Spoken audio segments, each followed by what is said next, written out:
सरहद पार से भारत के खिलाफ साजिश रचने वालों की अब खैर नहीं। एनडीटीवी की एक्सक्लूसिव रिपोर्ट बता रही है कि सुरक्षा एजेंसियों के हाथ वो खुफिया जानकारी है जो अब कई आतंकियों के लिए फांसी का फंदा बनने वाली है। उन दहशतगर्दों की पूरी लिस्ट एनडीटीवी इंडिया के पास है। सभी पाकिस्तान में बैठे अपने आकाओं के इशारे पर यहां आतंकवादी वारदात को अंजाम दे रहे थे।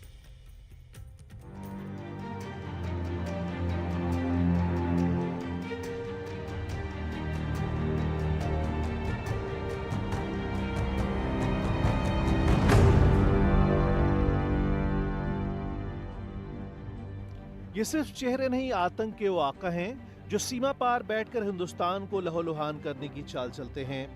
अपने इशारे पर चलने वाले प्यादों के सहारे भारत में खून खराबे और दहशतगर्दी के मंसूबे पालते हैं, लेकिन अब और नहीं। पाकिस्तान में बैठकर हिंदुस्तान को दहलाने की चाल चलने वाले दहशतगर्दों की हर स्कीम धाराशायी होने वाली है।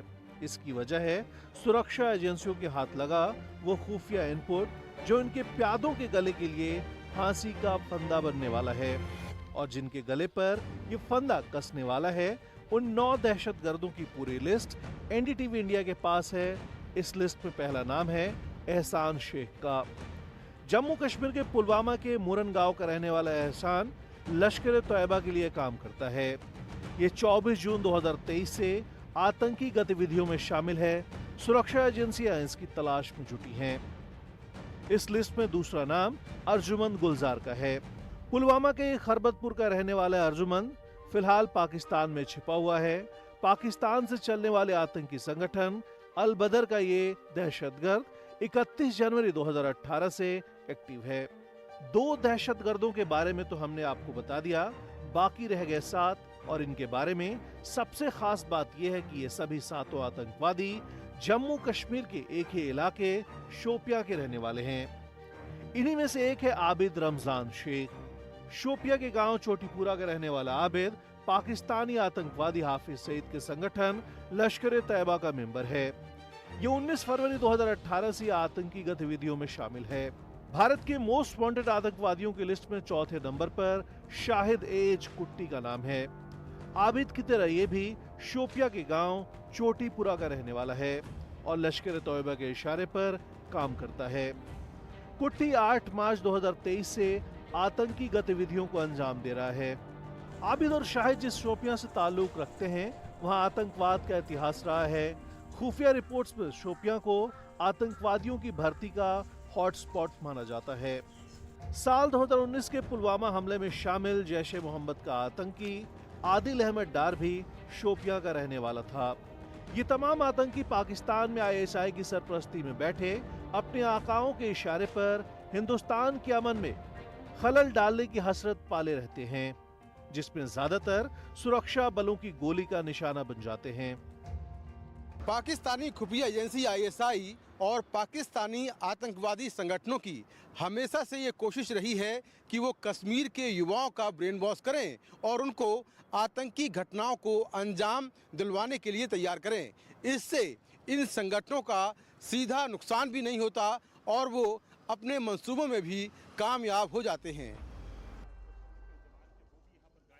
शोपिया में आतंकवाद की जड़ें ज्यादा मजबूत क्यों दिखती हैं, इस पर भी बात होगी, लेकिन सबसे पहले सुरक्षा बलों की लिस्ट में शामिल 5वें आतंकवादी की बात करते हैं, जिसका नाम है मनीफत मकबूल हाजम।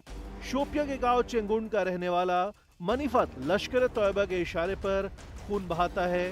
वो 11 सितंबर 2022 से आतंकी गतिविधियों में शामिल है। इस सिलसिले में अगला नाम आता है अबरार एच वानी का। शोपिया के श्रीमाल का रहने वाला अबरार लश्कर तैयबा का गुर्गा है और 28 फरवरी 2023 से दहशतगर्दी को अंजाम दे रहा है। एनडीटीवी इंडिया पर आज हम आपको हर दहशतगर्द का चेहरा दिखाएंगे जिसके गुनाह का हिसाब होने वाला है। उस एक एक दहशतगर्द की करतूतों के बारे में आपको बताएंगे। इसी सिलसिले में अगला नाम है नसीर अहमद वानी का। शोपिया के डुम्बापुर में रहने वाला नसीर लश्कर तैयबा का गुर्गा है और 30 नवंबर 2019 से आतंकी गतिविधियों में शामिल है। इस लिस्ट में अगला नाम हैरिस नजीर का है, जो शोपिया के कच्चीपुरा का रहने वाला है। लश्कर तैयबा के लिए काम करने वाला नजीर 24 जून 2023 से आतंकी गतिविधियों में शामिल है। इस लिस्ट में आखिर नाम आसिफ अहमद खांडे का है। शोपिया के इवामपुरा का रहने वाला आसिफ हिजबुल मुजाहिदीन का प्यादा है। आसिफ की फाइल बताती है कि वो 18 जुलाई 2015 से आतंकी घटनाओं में शामिल है।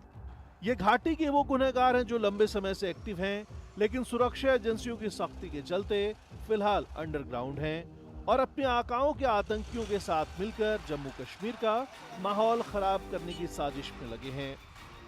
सुरक्षा एजेंसियों की माने तो घाटी के ये दुश्मन फरार तो हैं लेकिन लगातार एक्टिव हैं और सीमा पार के आतंकवादियों के साथ मिलकर कश्मीर में लगातार बड़े आतंकवादी हमले कर रहे हैं। फिलहाल जो सुरक्षा एजेंसियां हैं वो इनका सफाया करने में लगी हुई हैं। सुरक्षा एजेंसियों की माने तो घाटी के ये दुश्मन फरार तो हैं लेकिन लगातार एक्टिव हैं। ये सीमा पार के आतंकियों के साथ मिलकर कश्मीर में बड़े आतंकवादी हमले कर रहे हैं। फिलहाल सुरक्षा एजेंसियां इसका फायदा करने में लगी हैं। एनडीटीवी के लिए मुकेश सिंह सेंगर की रिपोर्ट।